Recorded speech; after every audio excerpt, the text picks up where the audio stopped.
నూరేళ్ళ ఆశాదీపం నువ్వే మా ఆరో ప్రాణం, నువ్వే మా తారాదీపం పూజా పుష్పం.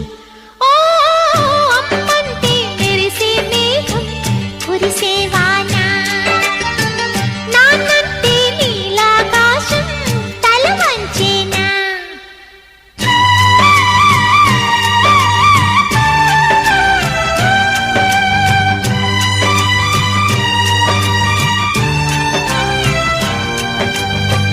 శోకంలో పుట్టింది శ్లోకంగా రామకథ, శోకంగా మిగిలింది కుమిలిన ఈ అమ్మ కథ.